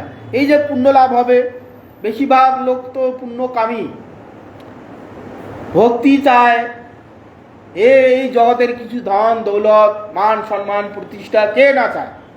কটা লোক চায় না? শুদ্ধ ভক্তগণ যে কটা আছে তারা কিছু চায় না। তাদের মধ্যে আবার যাদের একটু ভাব, পুণ্য ভাব আছে, জ্ঞান ভাব আছে, তারা আবার ওইদিকে ঝোঁকে। ভক্তের মধ্যেই সবাই হরিভজন করছি, ভক্ত ভাব আছে, তাদের মধ্যে আবার অনেক রকম প্যাকাটি বেরিয়ে আছে। কারো একটু পুণ্যের দিকে ঝোঁক বেশি, ও যা কিছু করছে পুণ্যের দিকেই এগোচ্ছে আস্তে আস্তে, ভগবান তাকে পুণ্যের দিকে ছাড় করে দেবে। আর কোনো ভক্ত আবার জ্ঞানের দিকে বেশি ঝোঁক, ও যা ভগবানের সেবা করছে, নাম করছে, কীর্তন করছে, কিন্তু সেই জ্ঞানের দিকে ঝোঁক, জ্ঞানী হইতে হইতে হইতে হইতে হইতে যে মুক্তির দিকে চলে যাচ্ছে। শাস্তি, সারপ্য, সামীপ্য, শাস্তি, শালক্য, সে আছে না, এই দিকে ঢুকে যাচ্ছে। এই করতে করতে নির্মল একটি ভক্ত কিছুই চায়, সে চায় না, শুদ্ধ ভগবানের সেবাটুকু চায়। এইরকম ভক্ত বেরিয়ে আসবে, এলে বাস তার এ জগৎ থেকে চলে গেল, নিরন্তর আনন্দ লাভ করবে। যার মুখে জন্ম না বলে হরিনাম, সে হরি বলি ধায় করি গঙ্গা চান। যে কোনোদিন হরিনাম করেনি, কিসের জন্য? যে পুণ্য লাভ হবে। গঙ্গা চান করলে পুণ্য হবে, পুণ্য হলে কি হবে? স্বর্গে যাব। স্বর্গীয় সুখটা কিরকম? আমাদের সুখের একটা এখানে আমাদের অনুভব আছে। আমরা কি মিষ্টি খেতে খুব ভালোবাসি, মিষ্টি দেখলে জিহার জল আসে, এর রস, গন্ধ, স্বাদ, মিষ্টি দেখলে সেগুলো সব আমার জিহার মধ্যে চলে আসে। মিষ্টি স্বাদটা কীরকম অনুভব করতে পারি, গন্ধটা কীরকম সে অনুভব করতে পারি, খেয়ে কীরকম সুখ হয় সেটা অনুভব করতে পারি। স্থূল বস্তু খেলাম, 2 মিনিট কি 1 মিনিট জিহার মধ্যে থাকলে তখন খুব স্বাদা হলো, যেই গলা পেরিয়ে গেল স্বাদ চলে গেল। স্বর্গীয় সুখটা এখান থেকে কোটি কোটি গুণ শ্রেষ্ঠ। স্বর্গীয় সুখটা এখানে রসগোল্লা যতক্ষণ জিহায় না পাচ্ছে, সম্পূর্ণ রস আমরা পাবো না, আনন্দটা পাবো না, রস আস্বাদন হবে না। স্বর্গীয়টা সেখানে রসগোল্লার কথা চিন্তা করলে সেই রূপ, তার রসগোল্লার স্বাদ, গন্ধ, হ্যাঁ, সবগুলো রসগোল্লার কথা চিন্তা করলে সবটাই চলে আসে। তাহলে সেখানে যদি স্বর্গীয় রসগোল্লা খায় তা কীরকম সুখ হবে? স্বর্গীয় সুখটা এরকম। তা আমরা তো সবসময় সুখ খুঁজি, সেই জন্য আমাদের পুণ্যের দিকে ঝুঁকতে বসি। শব্দ, এখানে একটা গান বারবার শুনতে শুনতে শব্দে একাকার হয়ে যায়, সেখানে নিরন্তর সপ্তচুর ভেসে আসছে, এক ঘাইয়া হবে না। রূপ, রস, শব্দ, গন্ধ, স্পর্শ সুখটাও সেরকম, প্রত্যেকটা সেরকম। এইরকম এখানকার থেকে কোটি গুণ শ্রেষ্ঠ। সেই জন্য স্বর্গের দিকে ঝোঁক, পুণ্য দিকে ঝোঁক সবারই। যে কোনোদিন হরিনাম করে না দেখছে, বাবা হরিনাম তো কোনোদিন আসে না, এই পুণ্য গ্রহণ হচ্ছে, এই সময় পুণ্য করলে একদিন গঙ্গাচরণ করলে বহু ফল পেয়ে যাবে, তাহলে যাই একটু হরিনাম করতে দোষ কি আছে। এইভাবে সবাই হরিনাম করলেন। সেই হরিনামের সঙ্গে মহাপ্রভু অবতীর্ণ হলেন। 10 দিক পূর্ণ হলো উঠি হরিনাম, অবতীর্ণ হইয়া হাসিন দ্বিজ মুনি। শচী জগন্নাথ দেখি পুত্রের শ্রীমুখ, 2 জন হইলেন আনন্দ স্বরূপ। এইদিকে 10 দিক পূর্ণ হইল হরিধ্বনিতে। আর ওই সময় ভগবান কি করলেন? গৌর হরি শচী মাতার কোল আলো করে অবতীর্ণ হলেন। শচী এবং জগন্নাথ পুত্রের শ্রীমুখ দর্শন করে 2 জনে খুব আনন্দিত হলেন। কিরকম আনন্দিত হলেন? ভগবান যার পুত্র হয় তার কিরকম সুখ হয়। এখানকার মা বাবা কারো যদি একটা খুব দেখতে খারাপ ছেলে সন্তান জন্ম হয়, সেই মায়ের কাছে সেই ছেলেটা তার কাছে কত প্রিয়। সে তার পাশেই একটা সুন্দর ছেলে মা জন্ম দিয়েছে, তার কাছে অতটা প্রিয় হবে না। আরেক মার যে তার কুশ্রিত ছেলে যে একটা জন্ম দিয়েছে, সাধারণ লোকের কাছে দেখতে একবারে কুশ্রিত, ভালো নয় দেখতে, কোনো দেখতে সুন্দর নয়। ওই যে মা জন্ম দিয়েছে তার কাছে যতটা সুখ হবে, অপরের ছেলে একটা এত সুন্দর জন্ম দিয়েছে তার সুখ হবে, তার মায়ের কাছে অতটাই সুখ হবে। ভগবানকে যে পুত্র রূপে পেয়েছে তার সুখ কিরকম হবে? সাধারণ এখানকার মরণশীল পুত্র জন্ম হয়নি, স্বয়ং ভগবান, হ্যাঁ, তার কিরকম আনন্দ হবে? কি বিধি কি করিবা ইহা কিছুই না স্ফুরে, আস্তে ব্যস্তে নারীগণ জয়কার পুরে। তাই আইলা সবে যত আপ্তবন, আনন্দ হইল জগন্নাথের ভবন।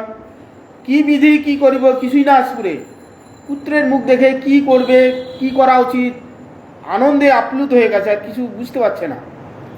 আর চতুর্দিক থেকে নারীগণ, হ্যাঁ, যারা পাশা পাড়া প্রতিবাসী যারা আছে তারা জয় জয়কার করলেন। এইরকম পুত্রের মুখ দেখে সবাই ধাইয়া এলেন, আত্মীয় স্বজনগণ। আনন্দে জগন্নাথের ভবন পূরিত হল। শচীজনক চক্রবর্তী নীলাম্বর, প্রতিলগ্নে অদ্ভুত দেখেন বিপ্রবন। মহারাজ লক্ষণ সকল লগ্নে কহে, রূপ দেখি চক্রবর্তী হইলেন বিস্ময়ে। তো ছিলেন শচী মাতার পিতা। শচীর জনক হচ্ছে নীলাম্বর চক্রবর্তী। হ্যাঁ, সেখানে এসে যেদিন থেকে পুত্র গর্ভে এসেছে সেই দিন থেকে প্রতি মুহূর্তে জ্যোতিষশাস্ত্র জানতেন। জ্যোতিষশাস্ত্রে যে লক্ষণগুলো ভগবানের দেওয়া আছে, 32টা লক্ষণ মহাপুরুষের, সমস্ত লক্ষণগুলো সেই গর্ভ অবস্থা থেকে সে বুঝতে পারছে। জ্যোতিষ বিজ্ঞানটা এইরকম। তারপরে শচী বিপ্র যখন এই পুত্রকে দেখলেন, তার শখ কষে দেখলেন যে মহারাজার লক্ষণ, সকল লগ্নগুলো দেখলেন, নীলাম্বর চক্রবর্তী যে বিস্মিত হয়ে যাচ্ছেন যে প্রত্যেকটা লক্ষণ এ মহাপুরুষের। বিপ্র রাজা গৌর হইবে কোন হেন আছে, বিপ্র বলে এই রাজা জানিব তাপ আছে। মহাজ্যোতিষবিদ বিপ্র সবার অগ্রেতে, লগ্ন অনুরূপ কথা কহিলা লাগিতে। তে মহারাজার লক্ষণ, রাজা তো এখানে আছে, মহারাজাকে যারা সন্ন্যাসী তারা মহারাজা, হ্যাঁ, তাদের যেহেতু চাওয়া পাওয়া নেই। রাজাগণ এখানে কি হয়, ধন অর্থ সংগ্রহ করে প্রজা পালন করে। আর যারা ভিখারি সন্ন্যাসী কিছু নেই, তাদের সম্বল কি, কৌপিন বহির্বাস কমণ্ডলু, এই সম্বল। তাদের আবার রাজা মহারাজা বলা হয়। এমনি লোকপালকে রাজা বলা হয়, আর সাধু সন্ত মহারাজগণকে কি বলা হয়? মহারাজা। রাজারও রাজা, মহারাজা। কেন? রাজাগণ তো প্রচুর ধন দৌলত, রাজ্য, সোনা দানা, টাকা পয়সা, আমত্ত, কত কিছু আছে। তাদের মহারাজা বলা হচ্ছে না কেন? তা না, তাদের মহারাজা বলা হয় না কেন?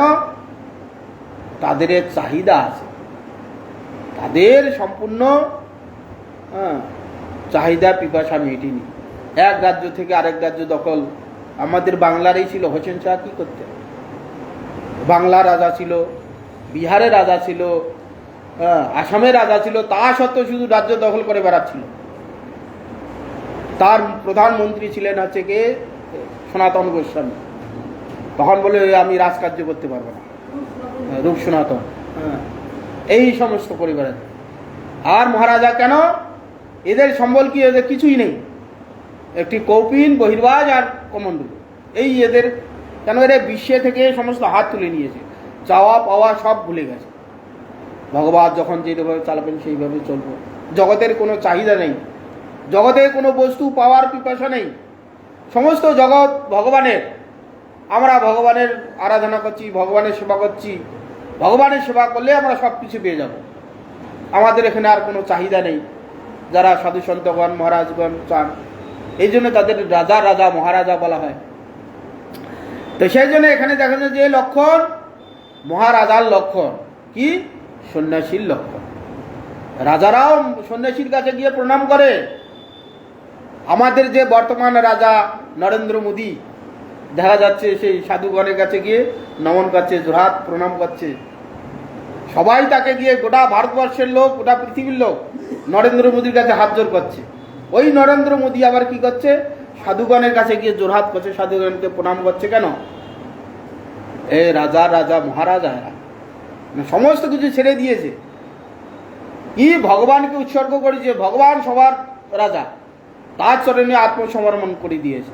সেই জন্য এই রাজা, এখানকার যে লোকপাল, তারাও গিয়ে সন্ন্যাসীর কাছে গিয়ে মাথা নত করছে। তো সেই জন্য এখানে দেখছে যে মহারাজের লক্ষণ। মহাপুরুষকে দেখে নীলাম্বর চক্রবর্তী বলছেন যে মহারাজের লক্ষণের মধ্যে, কারণ সন্ন্যাসীর লক্ষণ পুরোটাই খুলি বলছে না, বললেই মা বাবার কষ্ট হবে। যে জ্যোতিষশাস্ত্রে যেটা বলছে সেটা তো সত্যি, এ তো বুঝতে পারছে নীলাম্বর চক্রবর্তী। মহারাজার লগ্নে কহে রূপ দেখি চক্রবর্তী বিস্ময় হয়ে গেলেন। কি? সমস্ত ভগবানের যে লক্ষণগুলো এই পুত্রের মধ্যে দেখা যাচ্ছে। রূপ দেখে চক্র বিস্ময় হলেন। বিপ্র রাজা গৌর হবে কে? হেন আছে, এই একদিন গৌরের রাজা হবে। বিপ্র বলে সেই রাজা জানিবে তা আছে, এটা পাওয়া যাবে পরে, যখন সময় হবে, সময় পরিপ্রেক্ষিতে। এই যে গোটা জগতের রাজা হবে, গোটা বিশ্বের রাজা হবে, সময়তে বলে দেবে। মহাজ্যোতিষবিদ বিপ্র সবার্তে আগ্রেতে লগ্ন অনুরূপ কথা কহিল কহিতে। লগ্নে যত দেখি এই বালক মহিমা, রাজা হেন বাক্য তার দিতে নারে সীমা। বৃহস্পতি জানিয়া ইহা হইবে বিদ্যমান, অল্পেই হইবেন সর্বগুণের অবিধান। তো লগ্ন দেখি এই বালক মহিমা দেখলেন, রাজা হেন বাক্য তার দেখিতে নারে সীমা। এ বৃহস্পতি জিনিয়া হইবে বিদ্যমান। বৃহস্পতি ঠিকও বুদ্ধিমান হয়। বৃহস্পতি হচ্ছে দেবতাগণের গুরু, সর্ববিদ্যা পারদর্শিকতা আছে বৃহস্পতি। যত রকম এখানে বিদ্যা, সমস্ত বিদ্যা তার পারদর্শী আছে। 64 কলা বিদ্যা করে পরিপূর্ণ ভগবানের মতন। তবে সে বৃহস্পতি, এই বৃহস্পতিকে যিনি নেবেন, কি? বিদ্যার প্রতি হচ্ছে ভগবান। বিদ্যা, এখানে যত বিদ্যা আছে, বিদ্যার প্রতি হচ্ছে ভগবান। বিদ্যা এখানে আমরা যাকে সরস্বতী বলি, যত বিদ্যা আছে এখানে পরাবিদ্যা অপরাবিদ্যা, বিদ্যার প্রতীকে স্বয়ং ভগবান কৃষ্ণচন্দ্র। বিদ্যার হচ্ছে বরপুত্র হচ্ছে বৃহস্পতি। সমস্ত শক্তিগুলো বিদ্যা, যত রকম বিদ্যা আছে সব বিদ্যা বৃহস্পতিকে দিয়েছেন। সরস্বতীর হচ্ছে বরপুত্র বৃহস্পতি, বৃহস্পতিকে হারিয়ে দিয়েছেন। বৃহস্পতির হার মানাবে সেই বিদ্যাতে। মহাপ্রভুকে বলছেন বৃহস্পতিকে যিনি নেবে বিদ্যাবধূ জীবনম। বিদ্যার বধূ হচ্ছে ভগবান কৃষ্ণচন্দ্র। যখন দিগ্বিজয়ী পণ্ডিত মহাপ্রভুকে জয় করতে এলেন। গোটা ভারতবর্ষ জয় পতাকা নীতি নীতি নীতি নিতে নবদ্বীপে এসে উপস্থিত হলেন। মহাপ্রভুকে এসে বলছেন যে তুমি জয়পত্র আমাকে লিখে দাও। দিগ্বিজয়ী পণ্ডিতকে বললেন। মহাপ্রভু বলছেন আমি বালক, আমি কি জয় পতাকা লিখে দেব? আপনি তো বিদ্যার বৃহস্পতি শিষ্য, আপনার কাছে আমি ক্ষুদ্র একটি বালক, কি আপনাকে আমি জয় পতাকা লিখে দেব আর আপনার সঙ্গে তর্কই কি করব? তবে আপনি পণ্ডিত, আপনি আমাদের নবদ্বীপে এসেছেন, সঙ্গে এখানে ভগবানের চরণ ধৌত গঙ্গা, মা গঙ্গা, ত্রিভুবন পাপ তা ভারী গঙ্গা আমাদের নবদ্বীপ দিয়ে বয়ে যাচ্ছে, আর আপনি এত পণ্ডিত, আপনি এক কাজ করুন, গঙ্গার মহিমা একটু আপনি বর্ণনা করুন। দিগ্বিজয়কে বললেন। মহাপ্রভু এত সুন্দরভাবে বলেছেন, দিগ্বিজয়টা বলে গেলেন। ঝড়ের গতিতে গঙ্গার মহিমা কীর্তন করতে মহিমা বর্ণনা করতে শুরু করলেন। শ্লোক সঙ্গে সঙ্গে তৈরি করা শ্লোক না, আমরা শাস্ত্রগ্রন্থ পড়ে দেখছি, এগুলা যারা মুনি ঋষিগণ সাধুসন্তগণ সেগুলো অনুভব করেছে, শ্লোক লেখে গেছে, সেগুলো পড়ে মুখস্থ করে আমরা বলছি। ভগবানের স্তবেই বলুন, গঙ্গার মহিমা বলুন, আর যাই বলুন, আমরা শাস্ত্রেতে আছে পড়ছি, মুখস্থ করেছি, সেগুলো অনুভব করছি, সেগুলো বলছি। দিগ্বিজয়ী পণ্ডিত কী করলেন? সঙ্গে সঙ্গে গঙ্গার মহিমা তৈরি করে, শ্লোক তৈরি করে মহিমা বর্ণনা করছেন। করতে করতে মহাপ্রভু এক জায়গা ধরে, শত শ্লোক করতে করতে এক জায়গা ধরে ফেললেন। বলে আপনি গঙ্গার যে মহিমা বর্ণনা করলেন সেখানে কি দোষ আছে সেটাকে বললেন, কি একটা অনুষ্পাদ না কি পাস দোষ ধরলেন। কি করলেন? যে গঙ্গার হচ্ছে ভবানীর ভর্তু, ওইটা দোষটার কি নাম আছে, বেশ নামটা এই মুহূর্তে ভুলে যাচ্ছে। গঙ্গার হচ্ছে ভবানী হচ্ছে দুর্গার স্বামী হচ্ছে শিব, ভবানী ভর্তু আবার ডবল স্বামী করে দিলেন, তাহলে দ্বিচারিতা হয়ে গেল, পার্বতী দ্বিচারিতা হয়ে গেল। হ্যাঁ, ভবানীর ভর্তু, ভবানীর প্রতি হচ্ছে শিব, এটা স্বাভাবিক আছে, তার আবার ভর্তা, তার ভবানীর ডবল স্বামী হয়ে গেল, তাহলে কি হবে? যার উপপতি হয়ে গেল, তাহলে কুলোটা হয়ে গেল, দোষ হয়ে গেল। এই গঙ্গার মহিমা বর্ণনা করতে করতে এই দোষ ধরে বললেন।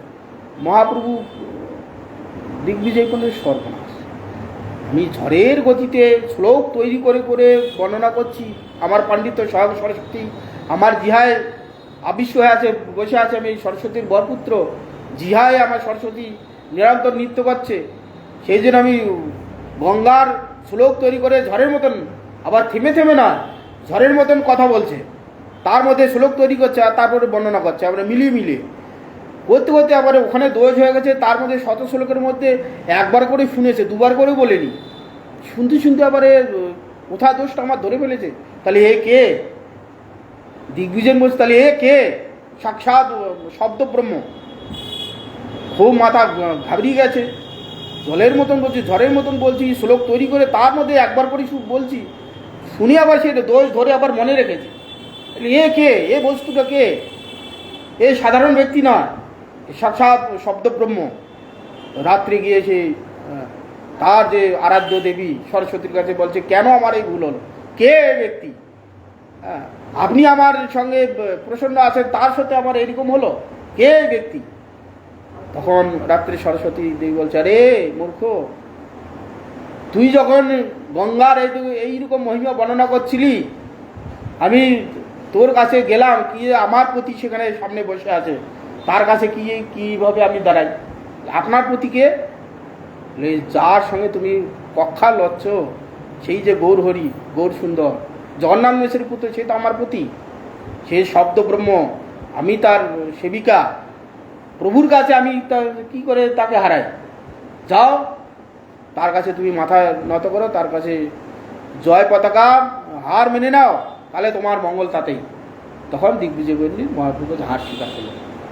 এই রকম যে মহাপ্রভু যে বৃহস্পতিকে সে জিনিয়ে নিয়েছে, এইরকম তার লক্ষণ, মহাপ্রভুর লক্ষণগুলো সব জগন্নাথ মিশাই নীলাম্বর চক্রবর্তী সব দেখতে পেলেন।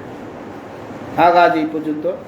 वंशाकल्पतरुभ्यश्च कृपा सिन्धुभ्यैव च पतितानां पावनेभ्यो वैष्णवेभ्यो श्री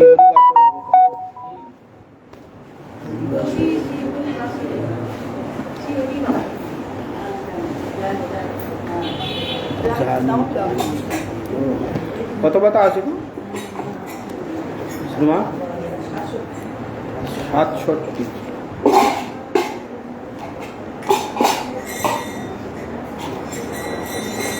শ্রী হরি বাসরে হরি কীর্তন বিধান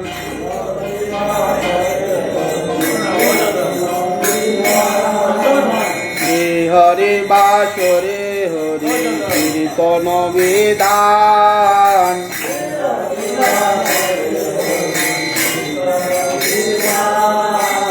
নিত্য আরম্ভিলা প্রভু জগতের প্রাণ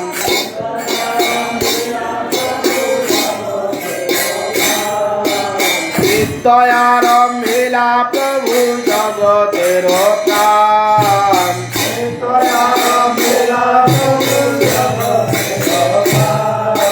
পুণ্যবন্ত শুভাশয়ঙ্কনে শুভারম্ভ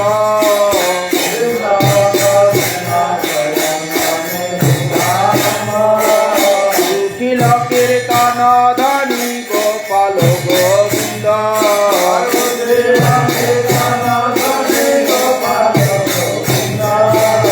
উঠিল কীর্তন ধনী গোপাল গোবিন্দ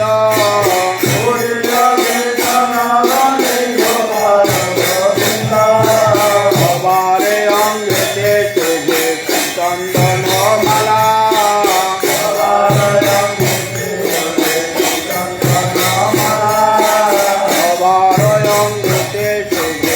চন্দন মালা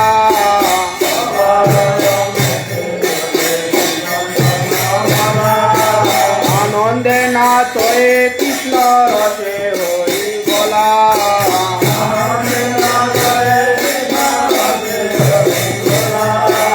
আনন্দে নাচে কৃষ্ণ রসে হরি বলা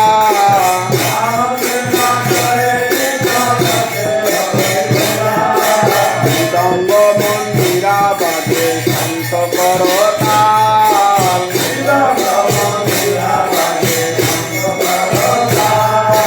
মৃদঙ্গ মন্দিরাবাদে শান্ত করতাল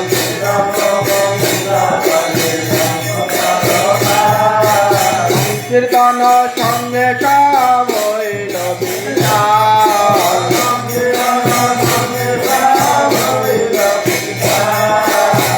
কীর্তন সঙ্গে সব হইল বিশাল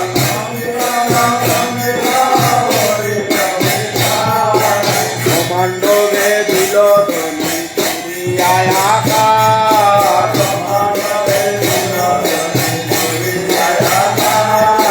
ব্রহ্মাণ্ড বেদিল ধ্বনি করিয়ায় আকাশ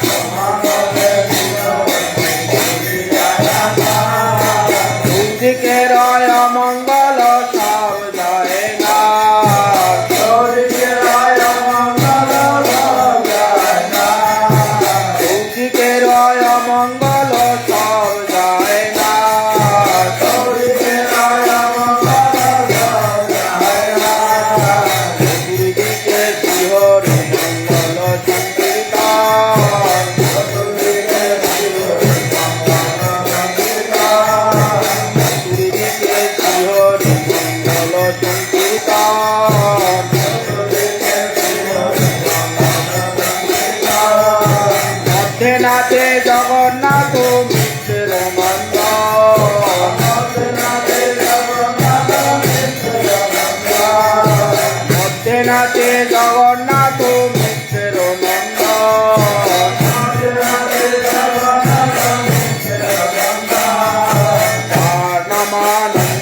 নাচে শীষ নাচে আপনি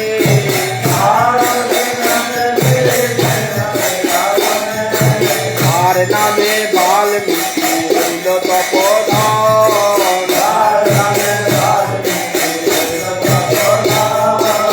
আর নামে বাল্মীকি হইল তপোধন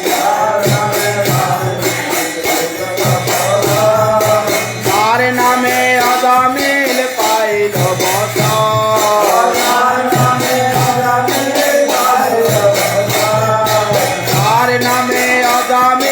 পাইল বসন তার নামে আদামিল পাইল বসন তার নাম সবর সংসার বন্ধন থেকে আর নাম সবর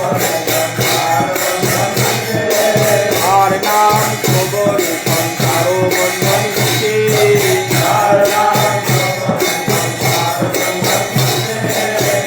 প্রভু অবতরী কলিযুগে নাচে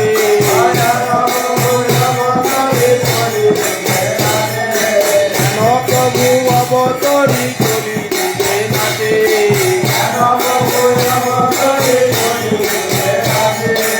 আর নাম লইয়া ভারত বেড়ায়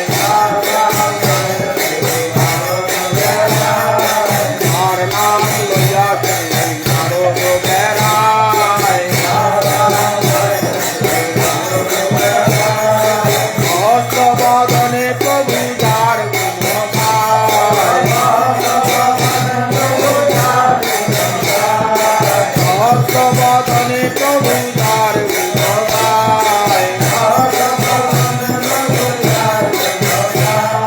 সর্বমহাপ্রায়োজিত যে প্রভুর নাম সর্বমহাপ্রায়োজিত যে প্রভুর নাম এই প্রভু নাচে দেখে মহাভাগ্যবান এই প্রভু নাচে দেখে যত ভাগ্যবান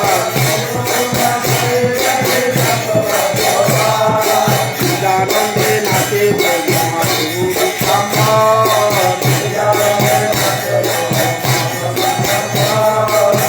আনন্দে নাচে মহাপ্রভু বিশ্বম্ভর ধরনের তাল শুনি অতি মনোহর ধরনের তাল শুনি অতি মনোহর বাবা বেশে মালা নন্দ হয়ে গলায় বাবা বেশে মালা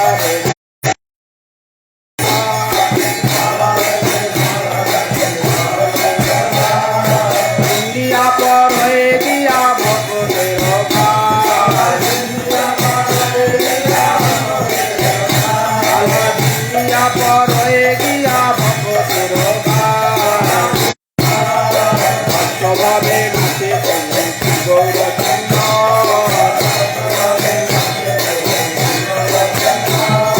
দুদিকের কীর্তন ধ্বনি মনোহর দুদিকে কীর্তন ধ্বনি অতি মনোহর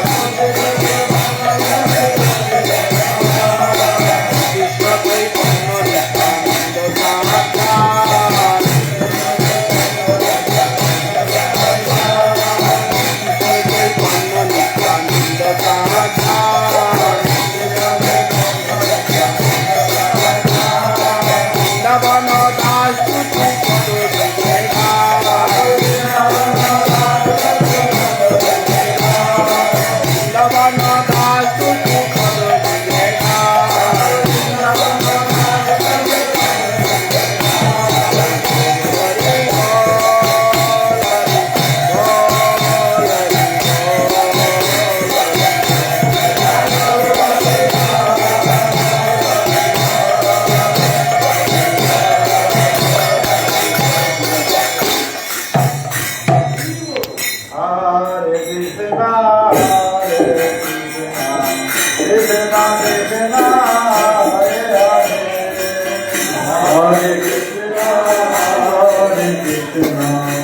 कृष्ण कृष्ण हरे